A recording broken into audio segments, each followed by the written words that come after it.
This is a recording of the annual Home Stream Park Homecoming Celebration that took place on Sunday, October 8, 2023, in Winthrop, Washington. We start out with Arnold Cleveland offering a flute prayer, followed by Randy Lewis leading a blessing of the salmon pit and cooks. Good morning, good afternoon, whatever time. Any time's a good time, especially today, as we look around at the beautiful weather. And I think it's one of the larger groups I've seen together here up till now. So I pray with my flute. And what I like to say is that each one of us, we have our own beliefs, our own way of life, living, etc. And I still invite everybody to gather up your thoughts at a time like this, and we express thanks to the personnel, Mark Miller, Randy Lewis, and the Methow people, and we're all related. And even the non-indigenous folks, we're still related.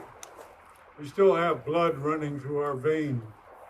We still start the day. Every day we get up, we start our day by saying a thank you to a creator. I invite everyone to, at this time, gather our thoughts, gather our thanks, our spirit feelings, and put them together, and we send them to our creator, whoever they may be.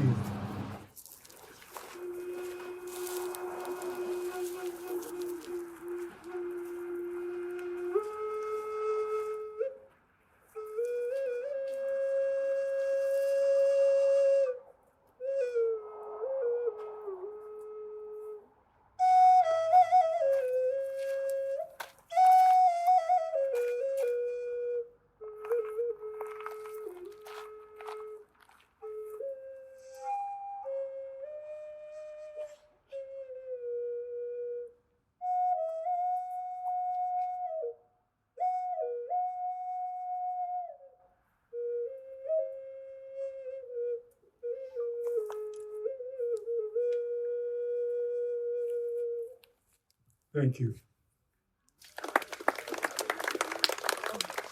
Okay, folks, before we continue on with the program, we're going to be blessing the racks, the salmons, and my salmon cook for a good day today. So just bear with us for a minute before you start again.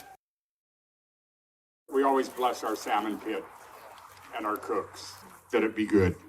So, Hoyan Jordan, Icha Icha Kayahan, Lam Winthrop, Lam Home Stream Park, Icha, Didiat Hoist. We ha ha, aha, ya, we ha ha, aha, ya, we ha ha, aha, ya, we ha ha, aha, ya, we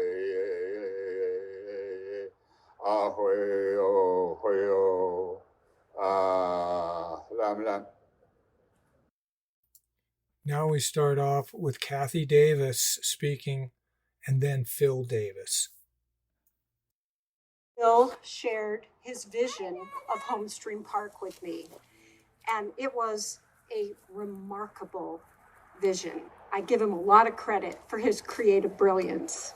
However, our friend Mark has suggested that maybe it wasn't Phil's idea at all, that the Methow ancestors saw a willing vector to channel their vision for this land through. So if that's the case, I give Phil a lot of credit for being open to the whispers of the spirits.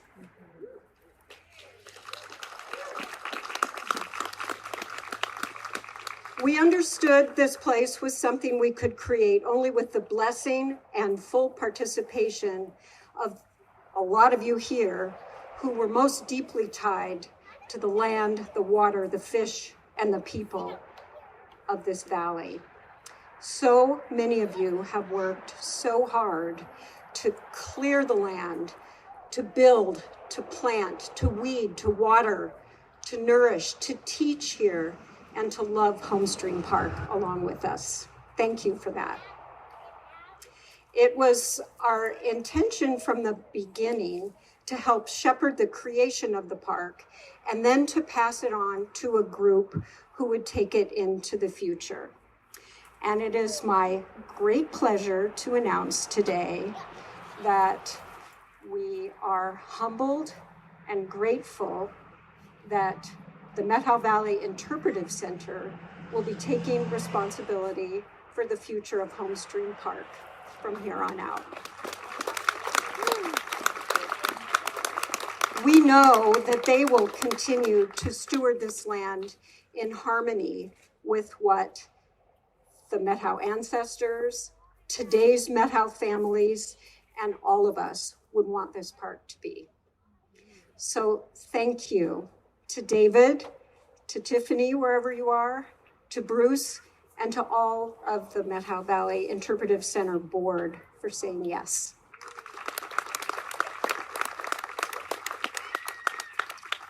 Thank you, Cathy. And just to be clear, they're not renting it from us. They're actually taking ownership of this place.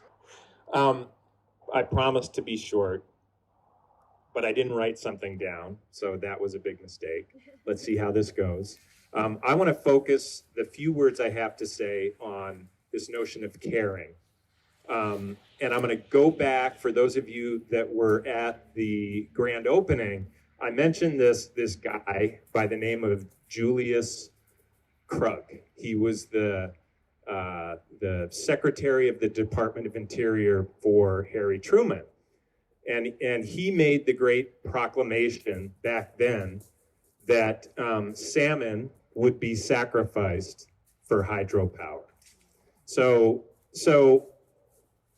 to me, that was like the big collective, I don't care, right? So I don't care about salmon. I don't care about the people whose lives have been inextricably tied to these wonderful creatures forever. And it's funny, I can be, so that's the I don't care part. I'm gonna get to the I care part. I'm sort of haunted thinking about, and it's dangerous to do those what if things, but what if back in that day, instead of an or statement, it had been an and statement? You know, we will have power and salmon. And I don't know if they had the ingenuity to do that, but I suspect they did because they knew how to dam up one of the great rivers in this continent. So I'm not going to dwell on that, but I do wonder is if it was grounded in an and statement, what today might be. We would be selling, there'd be so many salmon here, this place would stink from the rotting carcasses, which is a beautiful smell. So now I'm gonna pivot to caring and why I'm hopeful. First of all, I'm hopeful because all you have to do is walk down Whitty Road or drive down Whitty Road and look in where the spawning beds are and see these majestic Chinook salmon that are doing their thing right now. And what it does is it reminds me that they're never going to give up, period. They will never give up. Just like those salmon used to bang their heads against the walls of the Elwha Dam. They just don't give up. So, but we need to care. And the thing that gives me hope also is not just their never give up attitude, but our collective sense of caring. And frankly, that's what this park was built on. It was all about caring. Now, going forward, I can't tell you how thrilled I am, Cathy is, that the Methow Valley Interpretive Center are going to take over for the benefit of community, for the benefit of the Methow people.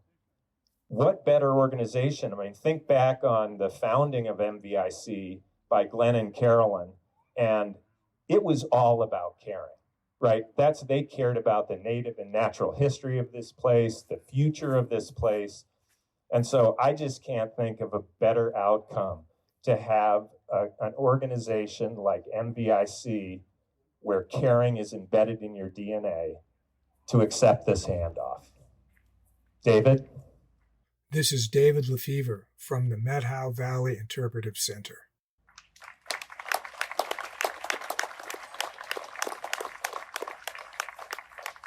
Well, good morning. And because I think that really encapsulates what I'm feeling today and why I do the work that I do. And it feels like I'm carrying on from such great work that's been done in the past. But the common thread, as you said, is caring. And I think as I look around here, I can see that too in all your eyes. I can feel it in your hearts too. We care so deeply about this place. Right? I'd call that love. I love this place so deeply. And that's why I do the work that I do. And a gift like this, it touches me so much. So that's heartfelt stuff, but I'm going to take a quick break and I'm going to share a joke because sometimes we just need to laugh. Okay, so what did the salmon say when it ran into the concrete wall? Damn.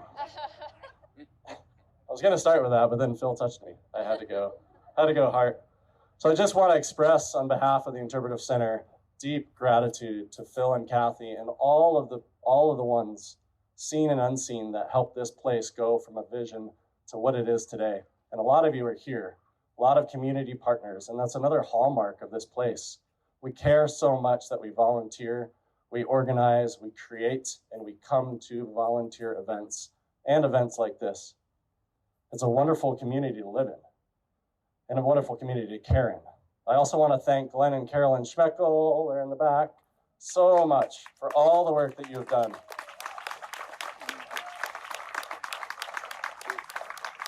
The reconciliation, the powwows, the interpretive center, and I can't even list all of the things that they have helped create in our community that we care about this day. So thank you. I also want to thank the Methow people, Mark in particular, but not just Mark. But Mark has been involved in this from the beginning and cares deeply about this place and his people. And the Methow people, we love this place, and it wouldn't be the beautiful valley, the waters, the lands that we all enjoy so much if they hadn't been good stewards of this place since time immemorial, which to me means pretty much forever. And then I also want to thank the salmon, right? The reason we're here today. Thank these ones here and the ones that are fighting to come up this river. They always return and they always give themselves to this place. There is much to be thankful for this day. It's a good day. And as I was getting ready for today, I was rereading Robin Wall Kimmerer's book, Braiding Sweetgrass. By the way, we have some sweetgrass over there if you guys want to learn how to braid. Sarah Kavanaugh is helping with that. Thank you, Sarah.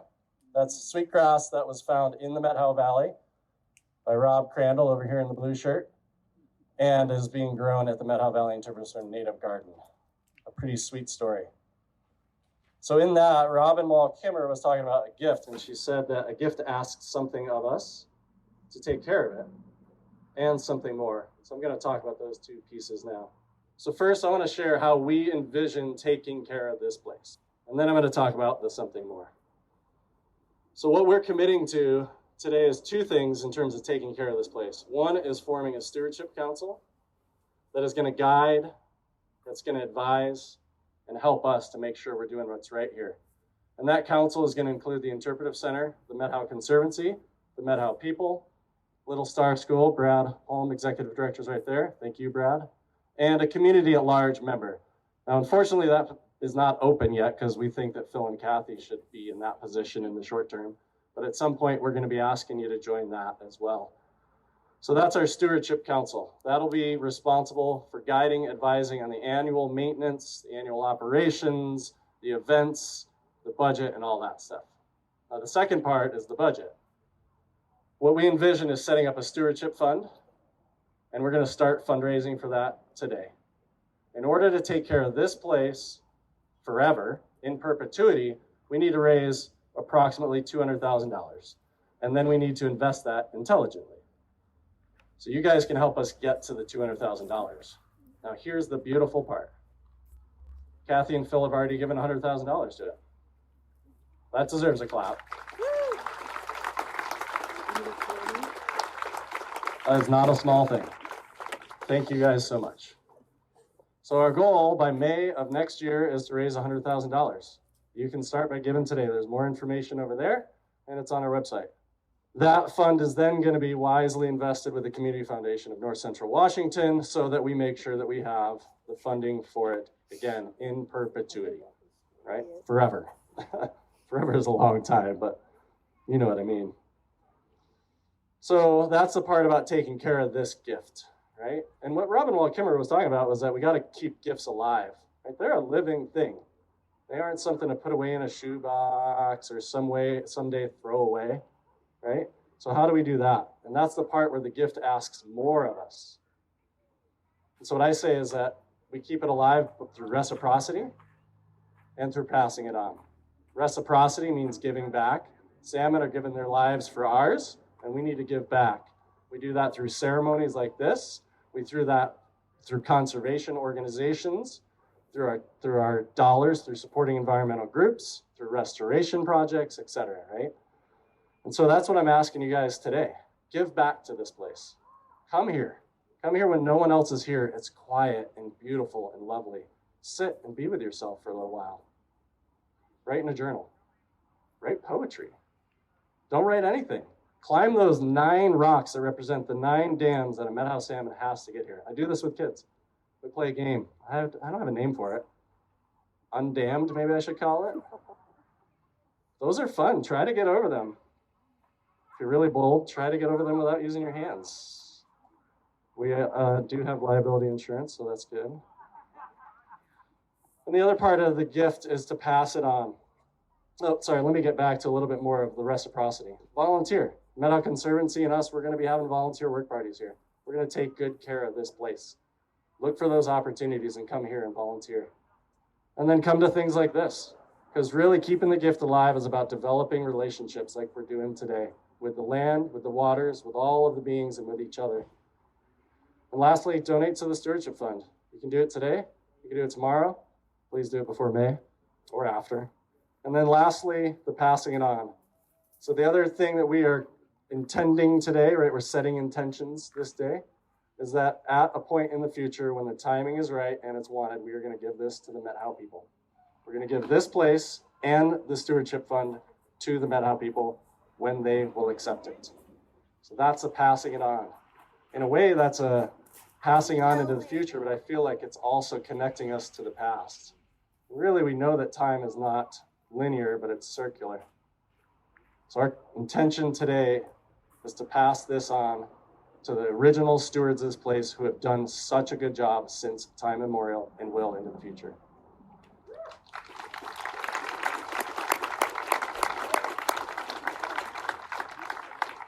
That is more than enough for me today. This is Mark Miller. It's so good to see all you here. I kind of reluctantly got involved with Methow issues. My daughter's an anthropologist for the Cabo tribe, drugged me reluctantly to a Headwaters campaign hearing where I mistakenly opened my mouth and said something that everybody was trying to say but couldn't formulate it. That got the ear of a lot of people. With the start of Homestream, Phil went to my daughter and said, "I'd really like to talk to your dad about Homestream." And my daughter, being my daughter, was pretty astute and said, "He's going to tell you no." And so my wife and I met here with Phil and Cathy and vetted out basically Phil and Cathy before we even got involved.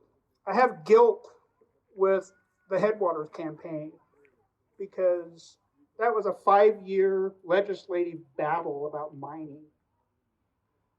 And I walked up in the last half yard of a football game and picked up the ball. And I know what legislative efforts are like, so I've always felt guilty about that.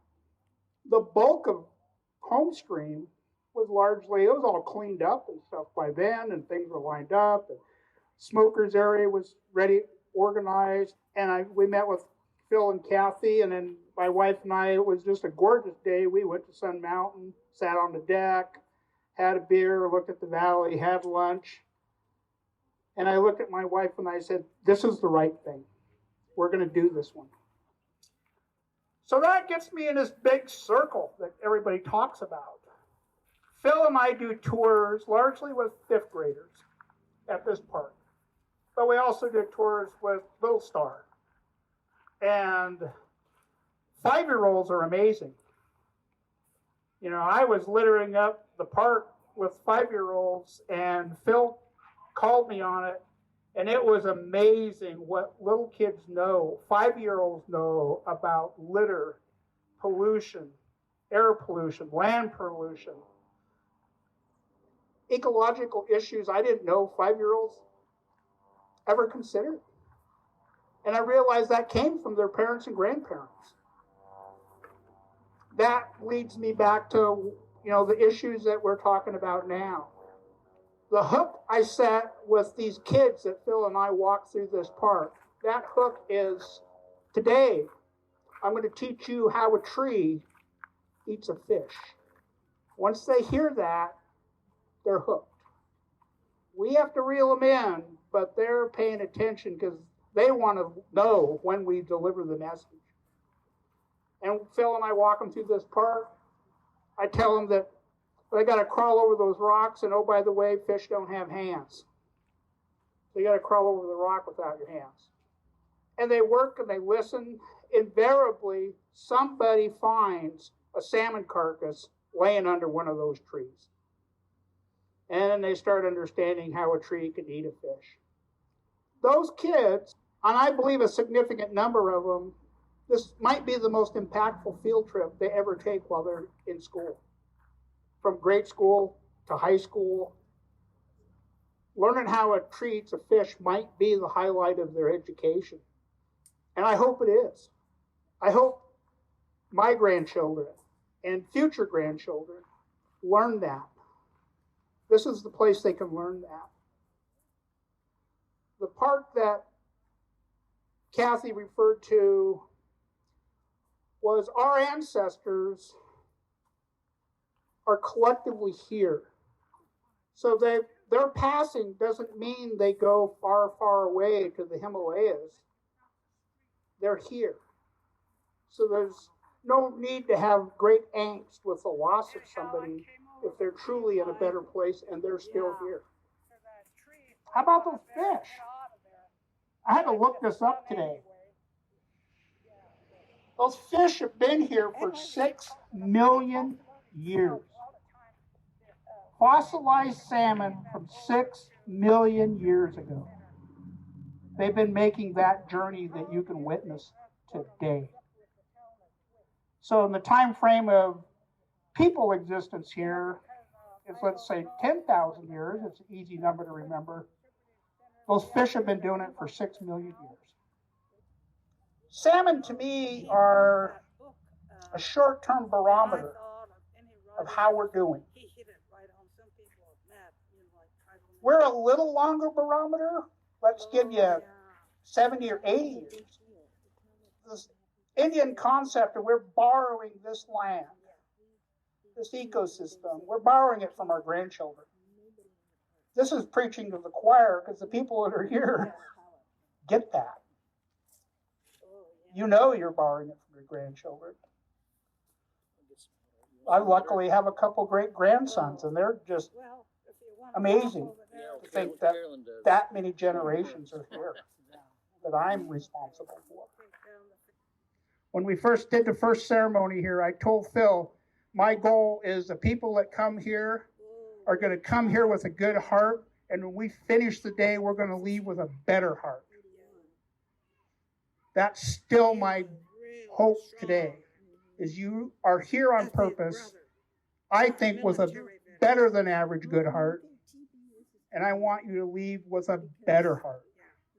I want you to talk to the native people, and I want you to talk to one another, because you're all here under the same umbrella. You're all on the same chain.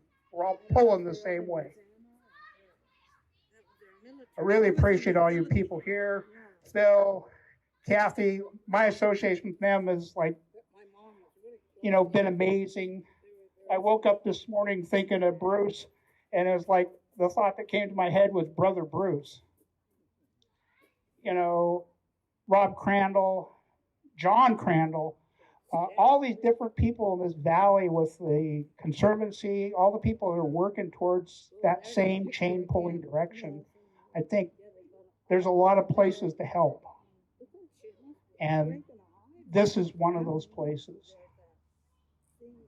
So I really appreciate you all being here. These cooks, this salmon, what it represents. I'm really excited you're all here. So thank you for being here today.